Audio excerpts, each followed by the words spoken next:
Hvala lepa za ta uvod in en lep pozdrav še v mojem imenu. Dobrodošli in hvala, da ste si danes vzeli čas za pogovor ob tej temi, ki mogoče ni najbolj zabavna, je pa vsaj po mojem mnenju zelo pomembna in zanimiva, in upam, da bo takšna tudi za vas. Predno se pa posvetimo temi sami, pa mogoče še nekaj besed o tem, kako je nastala sama ideja za raziskovanje tega področja. Pa se mogoče ob tem še malo predstavim, za tiste, s katerimi se še ne poznamo. Mislim, da z večino sicer se, ampak vseeno. Moje ime je Ema Kerin Zabukovec, sem psihologinja. Zaposlena sem na oddelku za psihologijo na Filozofski fakulteti tukaj le blizu. In sicer delam na katedri za pedagoško psihologijo, kar pomeni, da se pri svojem delu veliko ukvarjam s šolo, z različnimi vidiki učenja, poučevanja, odnosov v šoli. In te vsebine so me nekako zanimale že tudi med študijem. Med študijem sem tudi veliko časa preživela v šolskem okolju, bodisi kot izvajalka različnih delavnic, kot šolska svetovalna delavka, pozneje tudi kot učiteljica psihologije. In ob vseh teh izkušnjah sem nekako začela opažati, da imajo predvsem dijaki in dijakinje različna, če tako rečem, zanimiva stališča do žensk. Hkrati sem pa vedno več začela poslušati od kolegov in predvsem kolegic o tem, da je vedenje v razredu postalo pravzaprav neobvladljivo, da se kolegice učiteljice in učitelji veliko ukvarjajo s tem, kako bi uravnavali vedenje v razredu. In mene je začelo zanimati, če mogoče med tema dvema pojavoma obstaja kakšna povezava. Torej, zanimalo me je, ali se stališča, ki jih imajo mladostniki in mladostnice do žensk, kako povezujejo z njihovim vedenjem pri pouku. Pa mogoče še nekaj besed o tem, kako bo današnje predavanje strukturirano. Najprej bom začela z eno kratko pripovedjo, z eno zgodbico, ki predstavlja nekako skupek vseh teh izkušenj, ki sem jih bodisi doživela sama, bodisi so mi o njih poročali kolegi in kolegice. Potem bom pojasnila nekaj ključnih pojmov, ki so bili vključeni v mojo magistrsko raziskavo, in na koncu bom to raziskavo seveda tudi predstavila in vam na kratko povedala, kaj smo ugotovili. Tako da začnemo z pripovedjo, pa vas vabim, da se udobno namestite in vam predstavljam, vam torej predstavljam Marka in Špelo. Ona dva sta dijaka 3. letnika gimnazije in sta se ravno srečala na poti v šolo. Danes je torek in na urniku imajo prvo uro matematiko. Jih je pa razredničarka obvestila, da bodo danes prvi 2 uri imeli namesto pouka eno delavnico. Ta delavnica bo sicer na temo seksizma, kar se zdi Marku in Špeli popolnoma brez veze in nepotrebno, ampak glede na to, da jim odpade nekaj pouka, sta pripravljena kar veliko potrpeti. Tako da, ko prideta v šolo, ju tam pričaka Iva. Iva je študentka psihologije in se dijakom predstavi in pove, da bodo danes imeli skupaj eno delavnico. No, Marko si takoj, ko vidi Ivo, misli, tale punca je pa simpatična. Hkrati se pa tudi zaveda, da znajo biti njegovi sošolci in sošolke malce zahtevni, neprijetni za učitelje in učiteljice, in zato se odloči, da bo Ivi čim bolj pomagal. Že pred začetkom delavnice se javi, da ji bo pomagal usposobiti projektor, tako da mogoče bi tudi jaz danes potrebovala enega Marka. Čeprav Iva pa tega v resnici ne potrebuje. In tudi v nadaljevanju delavnice se Marko zelo trudi sodelovati, odgovarjati na vsa vprašanja, dvigovati roko, spraševati, vljudno se smeje Ivinim šalam in tako naprej. No, in ena od aktivnosti, ki se pojavi med to delavnico, je ena aktivnost, pri kateri Iva dijakom predstavi različne trditve, oni pa morajo potem povedati, da se s to trditvijo strinjajo ali ne, in seveda svoje mnenje utemeljiti.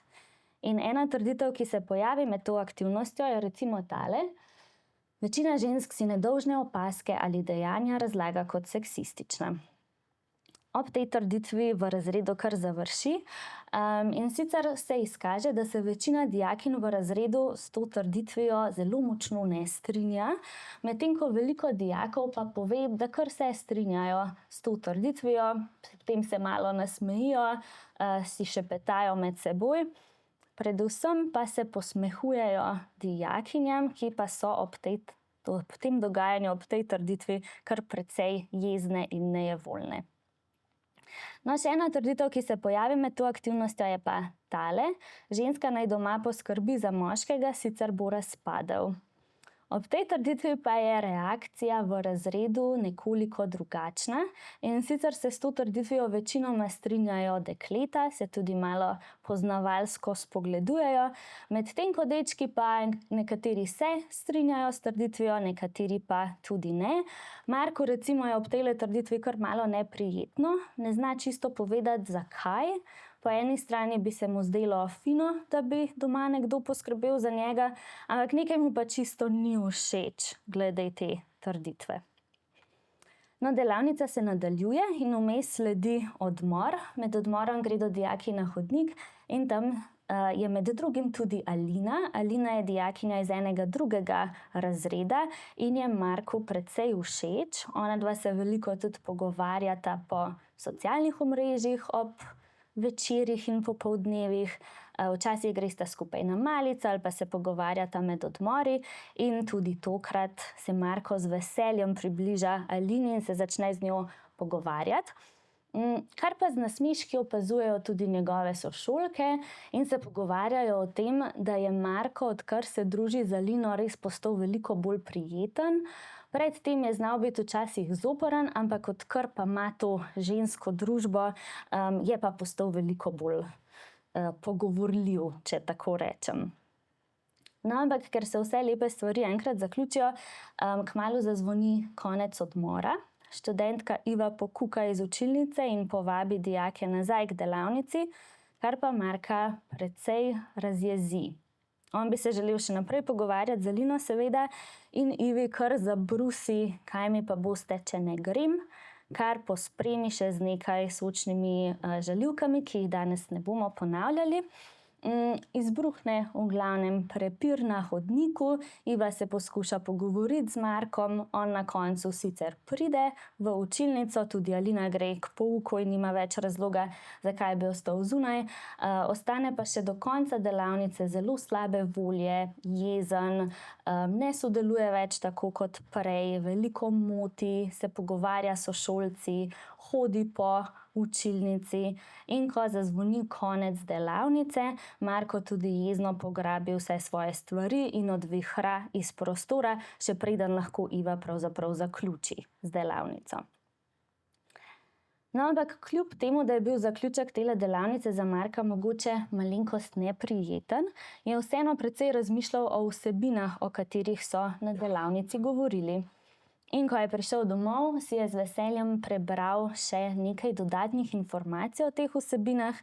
Iva je govorila o nekem ambivalentnem seksizmu, in Marko je ob brskanju po spletu našel kar nekaj zanimivih informacij na to temo, no, nekatere od njih sledijo tudi v nadaljevanju. Toliko za vtis. Tudi v nadaljevanju se bom še kdaj vrnila na tole zgodbico za ponazoritev kakšnih pojavov, ampak nadaljujemo pa, kot sem že rekla, z nekaterimi ključnimi pojmi, ki so nastopali v tej magistrski raziskavi. Zdaj, kot sem rekla, je bil glavni problem mojega raziskovanja, torej povezava med seksističnimi stališči, ki jih mogoče imajo mladostniki in mladostnice, in njihovim vedenjem med poukom. Tako da prvi pojem, ki bi ga želela predstaviti, je pojem stališč. Za stališča rečemo, da so nekako trajni sistemi pozitivnega ali negativnega ocenjevanja, občutenja in pa aktivnosti v odnosu do neke socialne situacije ali objekta. Torej, stališča so lahko bodisi pozitivna, bodisi negativna, so pa vedno vezana na nek objekt. To je lahko neka skupina ljudi, lahko zgolj en posameznik, posameznica, lahko je to neka ideja, nek dogodek, tudi nek predmet konec koncev.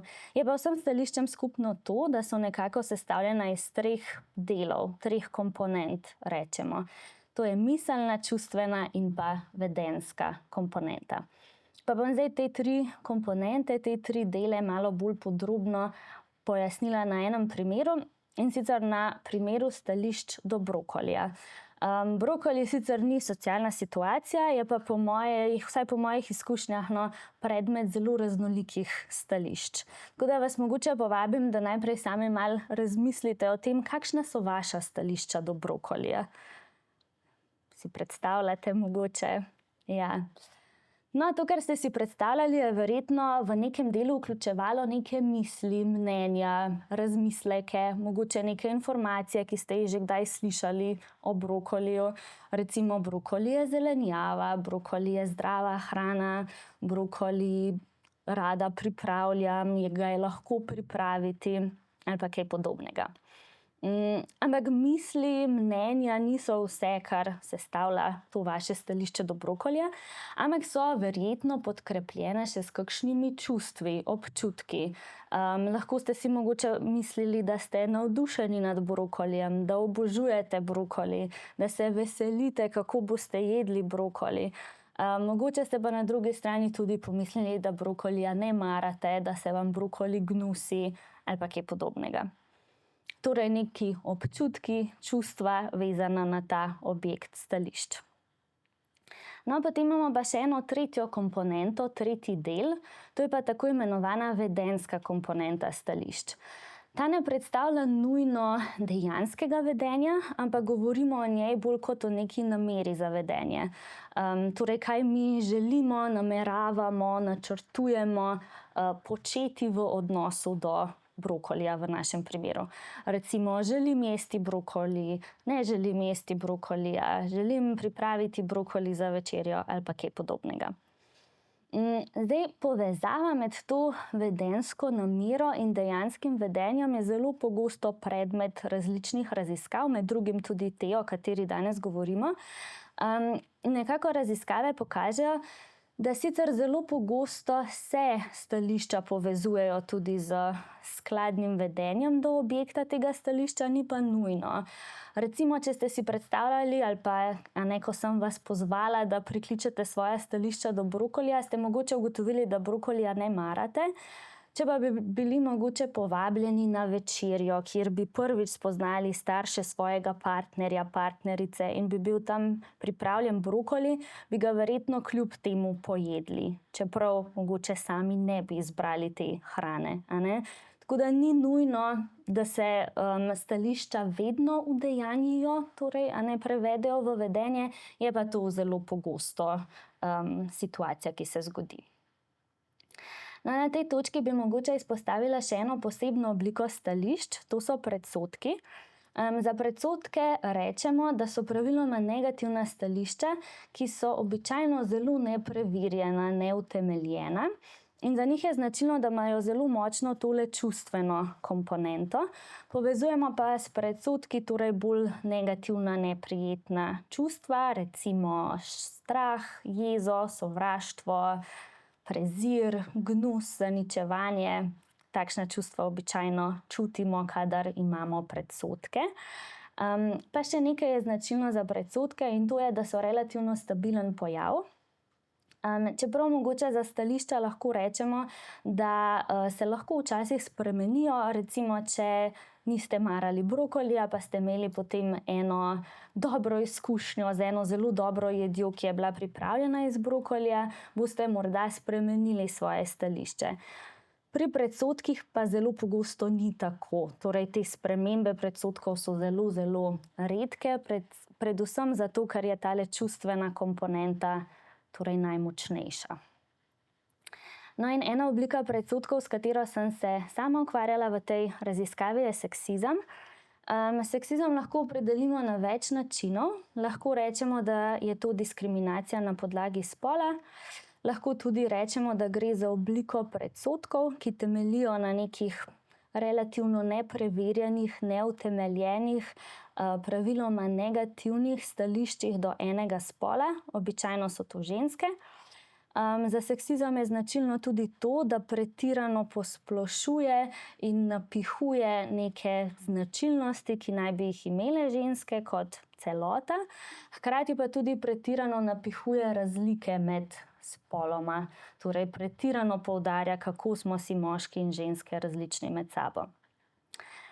Tradicionalno smo gledali na seksizem kot na odsev antipatije oziroma neke sovražnosti do žensk, medtem ko sodobnejši avtorji gledajo na nekoliko drugače in sicer ugotavljajo, da je sodobna družba vseeno nekoliko napredovala, recimo v zadnjih desetletjih.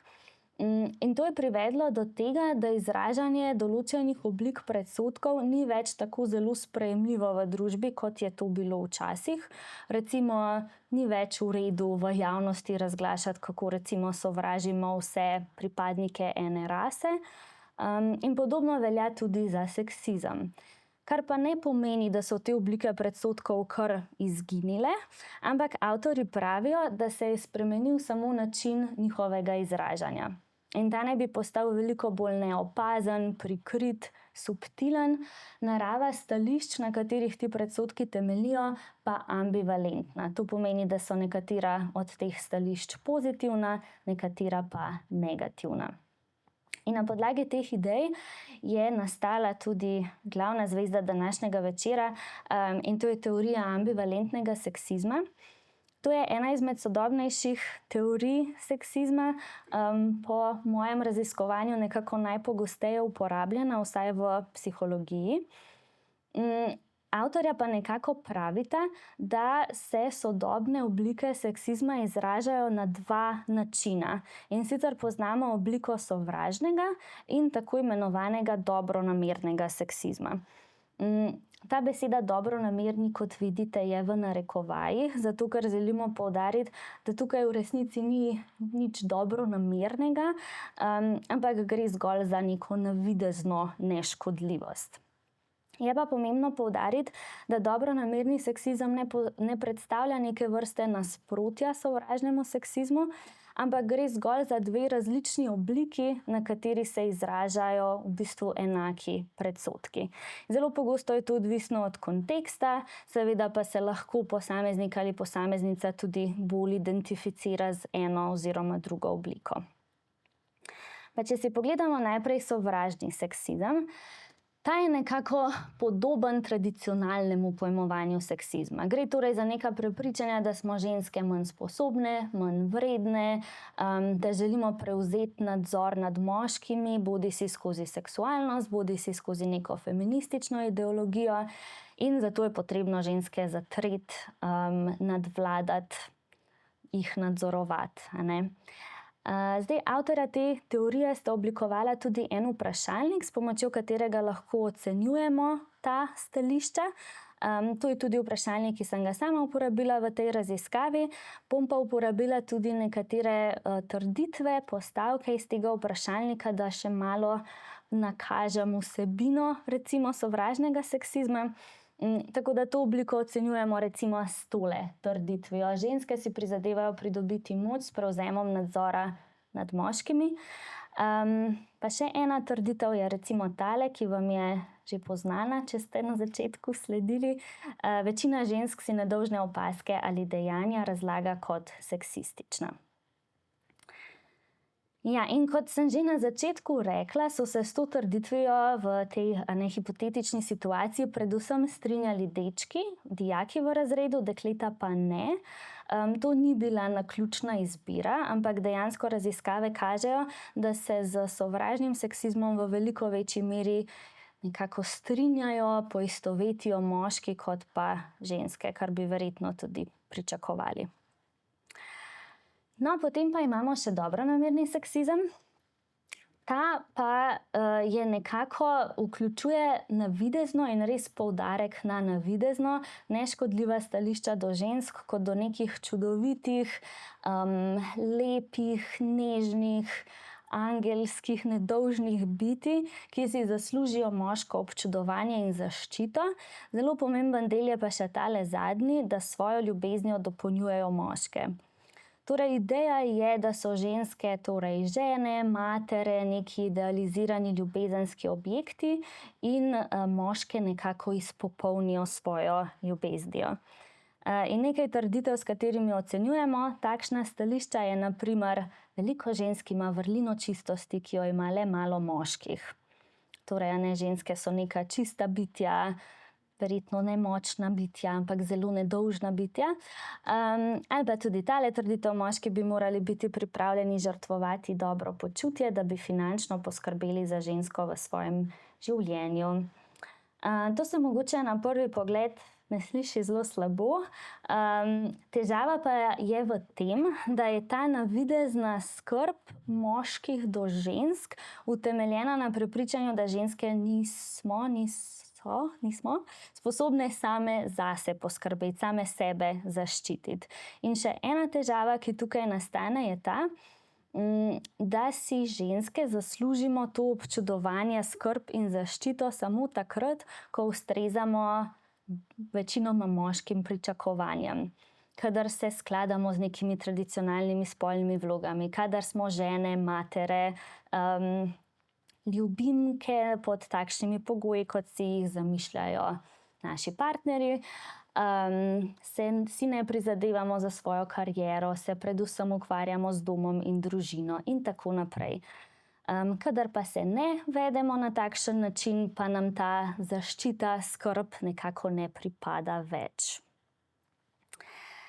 No, in tale dobronamerni seksizem se je pokazal tudi v začetni zgodbi, ko je Marko na podlagi mogoče neke privlačnosti se odločil za Ivo poskrbeti, jo zaščititi pred neko neprijetno situacijo v razredu. Ali pa tudi v tem primeru, ko so si dekleta iz Markovega razreda mislila, da on pred tem, ko je bil zaljubljen, ni bil tako dobra oseba, zdaj pa je izpopolnjen, odkar ima Lilino pozornost, naklonjenost in ljubezen. Zdaj pa, če zaokrožimo tole teorijo ambivalentnega seksizma, avtorji nekako poudarjajo, da sta za obe obliki seksizma, torej za sovražni in dobronamerni seksizem, značilni ti dve nekako obliki stališč. Po eni strani to, da ženskam pripadajo domača opravila, da bi morale biti gospodinje, usmerjene v skrb za druge, v družino, ne tako zelo močno v kariero. Po drugi strani pa tudi to, da so šibkejši spol, da so manj sposobne, manj kompetentne, manj zmožne poskrbeti same zase in zato potrebujejo neke vrste vodenje, nadzor s strani moških. Zelo pogosto se te obliki seksizma tudi dopolnjujeta med seboj. Na primer, nekdo lahko misli, da so ženske nesposobne za delo, kar bi lahko rekli, da spada v sovražni seksizem, hkrati pa tudi čuti, da mora za to za njih poskrbeti, kar bi pa lahko rekli, da je dobronamerni seksizem. Zelo pogosto recimo se pa zgodi tudi, da se obe obliki seksizma izražata v odnosu do različnih skupin žensk, do dveh skupin žensk, pri čemer v nekako prvo skupino žensk uvrščamo tiste, ki ustrezajo tem tradicionalnim pričakovanjem, delitvam spolnih vlog in tako naprej, ki so recimo žene, matere, ljubimke, in torej nimajo zelo izdelanih lastnih mnenj, si zaslužijo torej neko zaščito in skrb, do teh žensk se potem izraža dobronamerni seksizem, medtem ko v drugo skupino žensk pa sodijo tiste, ki ne ustrezajo tem idejam in so mogoče bolj usmerjene v kariero, so mogoče bolj odprte na področju spolnosti, so mogoče feministke, mogoče lezbike. Do teh žensk pa lahko isti posamezniki in posameznice izražajo pretežno sovražno obliko seksizma. Hkrati se pa lahko obe obliki pojavljata tudi v odnosu do iste ženske, Naprimer do partnerice, ki je na začetku odnosa zelo nežna, prilagodljiva, skrbna, potem pa na neki točki začne od svojega partnerja tudi kaj zahtevati, naprimer, da pomaga pri domačih opravilih, takrat pa lahko pride do izraza tudi ta sovražna oblika seksizma. In tudi v začetni zgodbi se je nekaj podobnega pokazalo. Recimo Marko je na začetku bil do Ive zelo dobronameren, zelo zaščitniški. Ko je naredila nekaj, kar mu ni bilo všeč, je pa postal sovražen, žaljiv, moteč. In to je tudi situacija, ki se v resničnem življenju kar pogosto odvije. No, pa še eno stvar bi tukaj izpostavila, in to je, da raziskave konsistentno kažejo, da se moški bolj poistovetijo tako s sovražnim seksizmom, kot tudi z ambivalentnim seksizmom kot celoto. Smo rekli, da sta obe obliki povezani med seboj. Medtem ko je za ženske značilno, da pogosteje zavračajo sovražni seksizem, sprejemajo pa dobronamernega. In to nekako res kaže na to, da je dobronamerna oblika seksizma zelo prikrita, zelo subtilna, težko jo zaznamo. Četudi se čutimo feministke, zavračamo seksizem, včasih ne prepoznamo dobronamernega seksizma kot seksizem.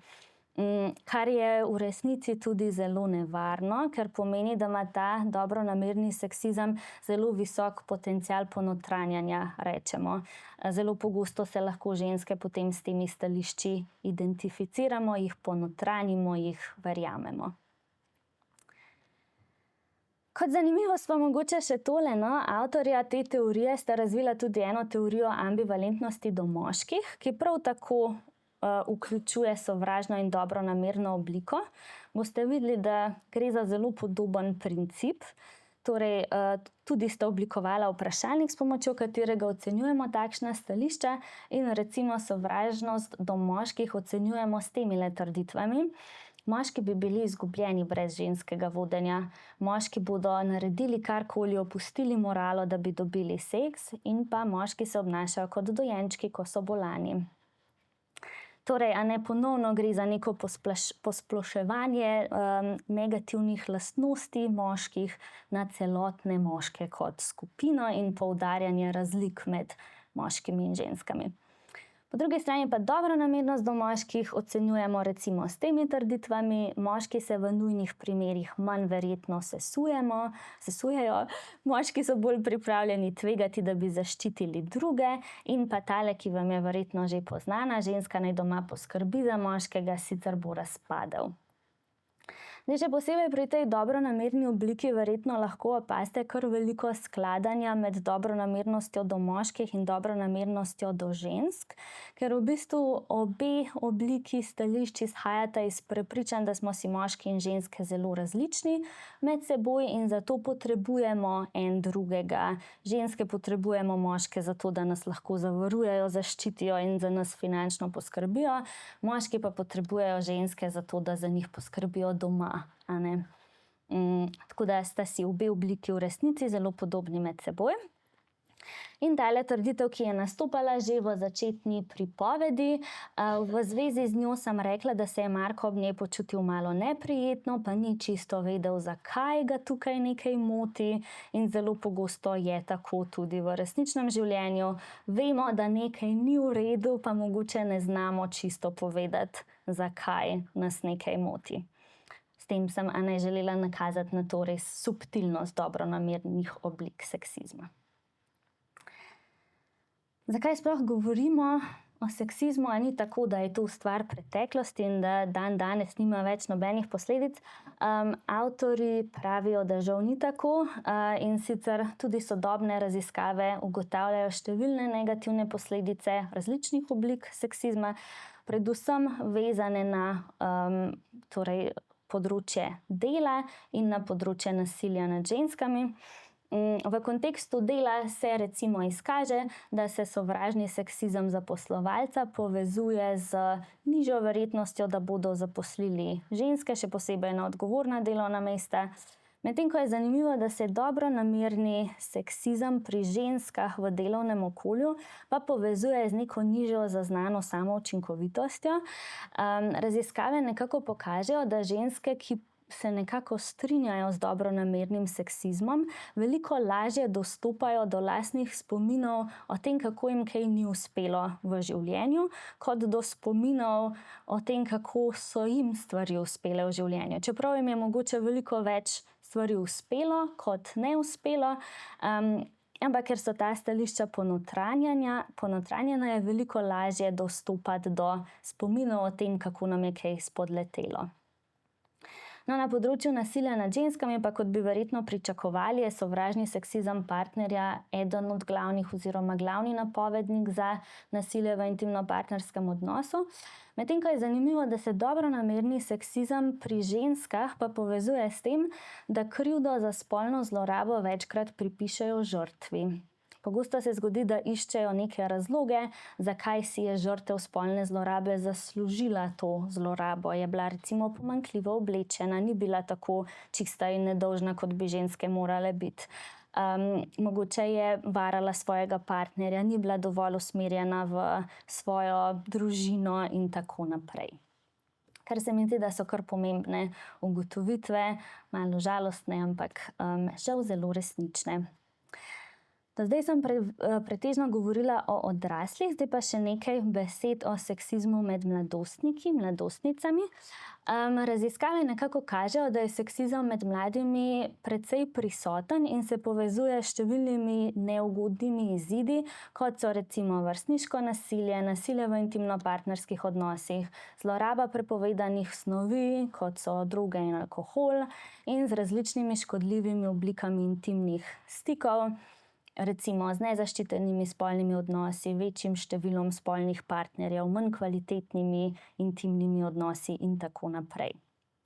Obenem pa se med mladimi pojavlja neko prepričanje, da je seksizem stvar preteklosti, da smo enakost že dosegli in se s tem ni treba več ukvarjati.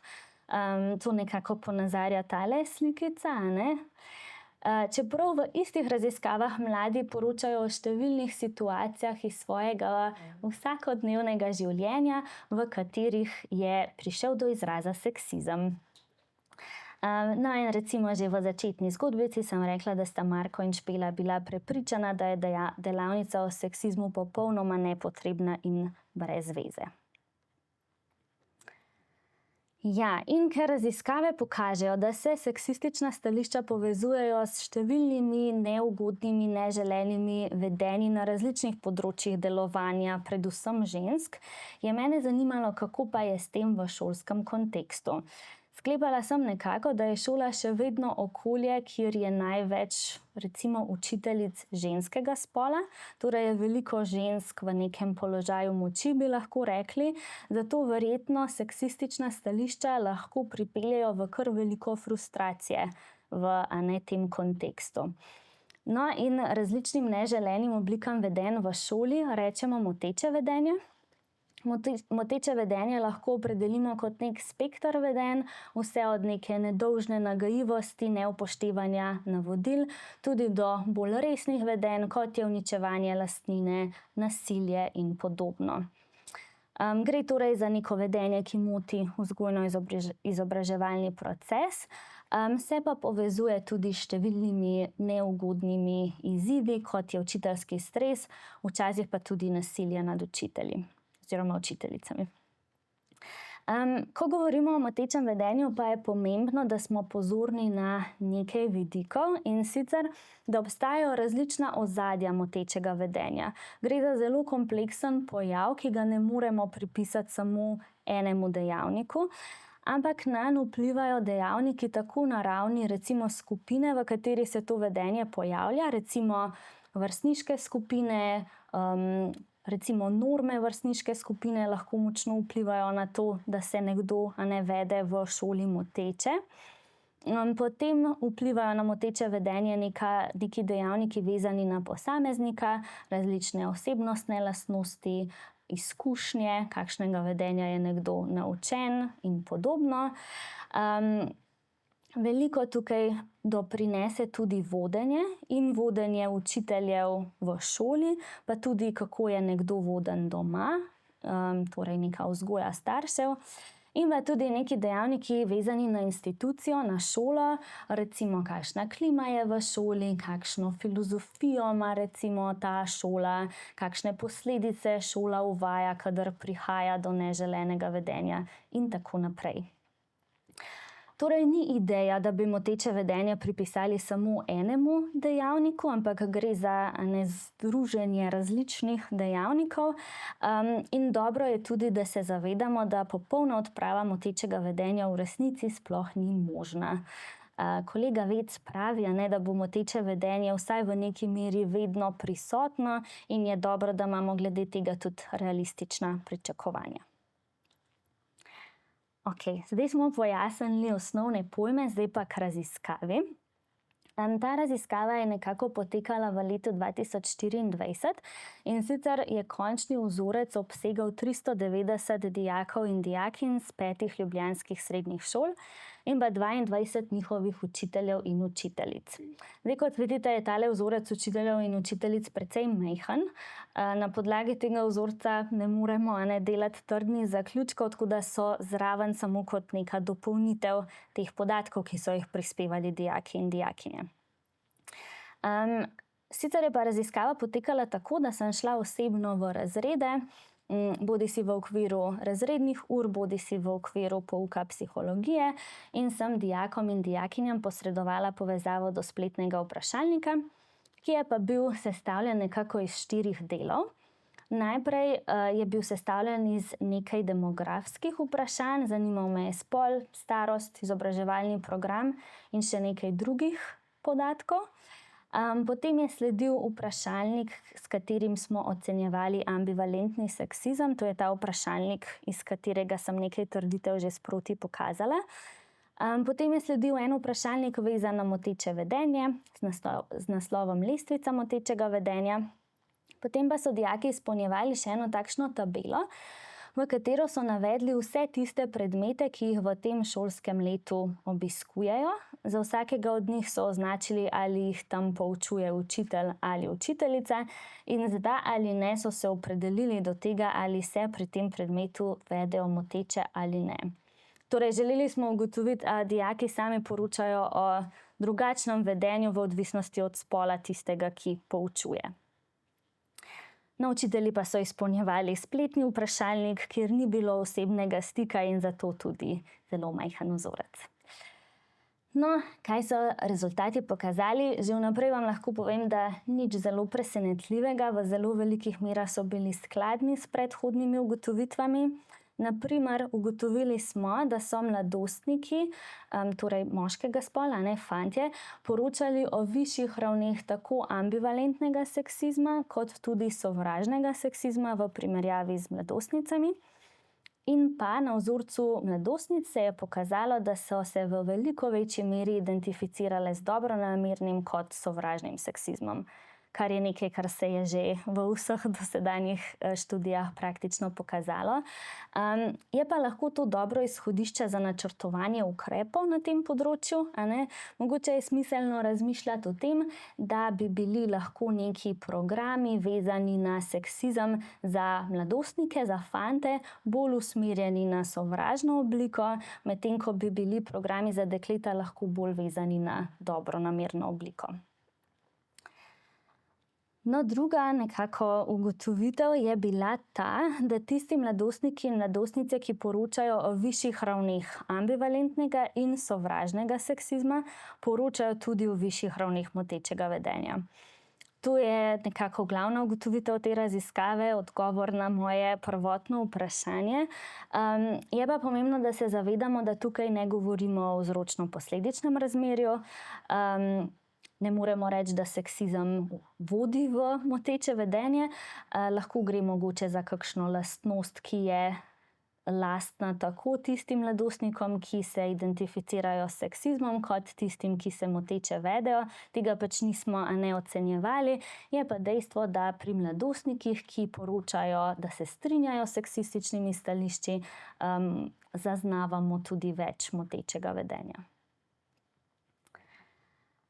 No, na podlagi te tabele, ki sem jo prej opisala, kjer so dijaki in dijakinje poročali o vseh predmetih, ki jih obiskujejo v tem šolskem letu, nismo mogli napovedati motečega vedenja na podlagi spola tistega, ki poučuje. To spet lahko pomeni več stvari. Lahko pomeni, da dejansko do razlik ne prihaja, lahko pa je šlo tudi za pomanjkljivost merskega pripomočka. Oni so tukaj res samo z da ali ne ocenili, ali se vedejo moteče pri posameznem predmetu. Zato smo se odločili zaradi ekonomičnosti, ker bi trajalo veliko dlje, če bi za vsak predmet posebej ocenjevali svoje vedenje, ampak ja, na podlagi teh podatkov ne moremo prav veliko zaključiti. Je pa zanimivo, da so učiteljice pa poročale o višjih ravneh motečega vedenja kot učitelji. Ta razlika ni bila statistično značilna, ker je bil vzorec seveda zelo majhen, je pa mogoče to lahko izhodišče za nadaljnje raziskovanje. In če je to vzorec, ki bi se pokazal tudi v širši raziskavi, bi lahko torej rekli, da dejansko učiteljice izkušajo več motečega vedenja kot učitelji, lahko ga samo več zaznavajo, torej lahko so bolj občutljive na določene oblike motečega vedenja.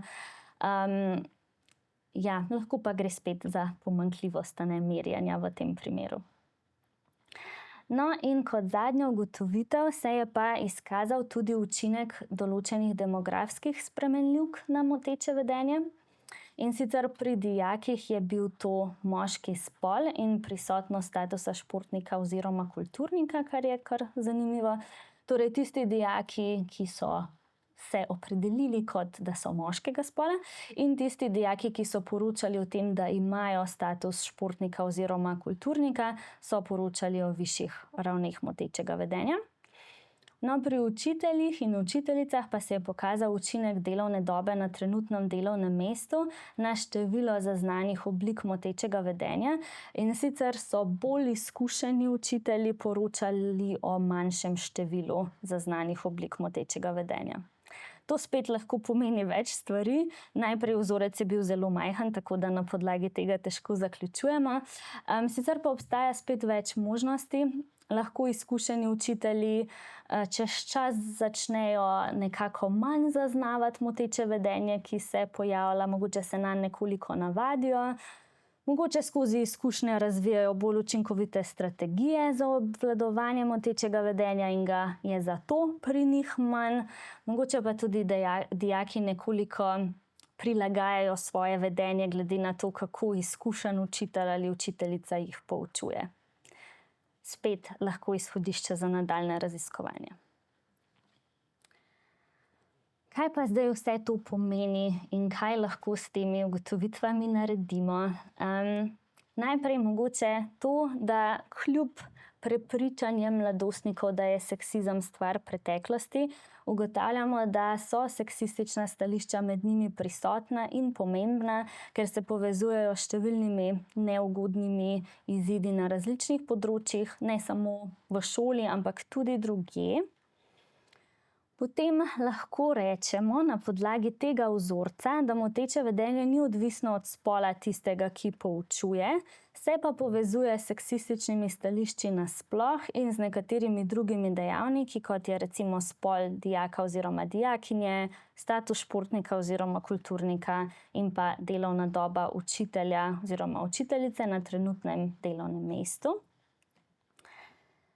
Potem še enkrat poudarjam, da je moteče vedenje zelo zapleten pojav. Ni bila ideja, da bi ga pripisali samo seksističnim stališčem, ampak mogoče tudi ideja, da bi ga pripisali samo nekim vedenskim težavam, ki jih ima posamezen učenec, ni čisto pravilna. Mogoče ga lahko vsaj delno razumemo tudi kot odraz širših stališč, ki se pojavljajo v družbi. No, in mogoče še, če zaključim na malo bolj pozitivni noti, da bi različne usmerjene intervencije za spreminjanje stališč lahko posredno zmanjšale tudi moteče vedenje. S tem so se sicer nekaj že ukvarjali v tujini, pri nas še ne, je pa lahko to ponovno izhodišče za nadaljnje delo. In s tem smo nekako prišli do konca Hvala za pozornost in seveda sem na voljo za vprašanja.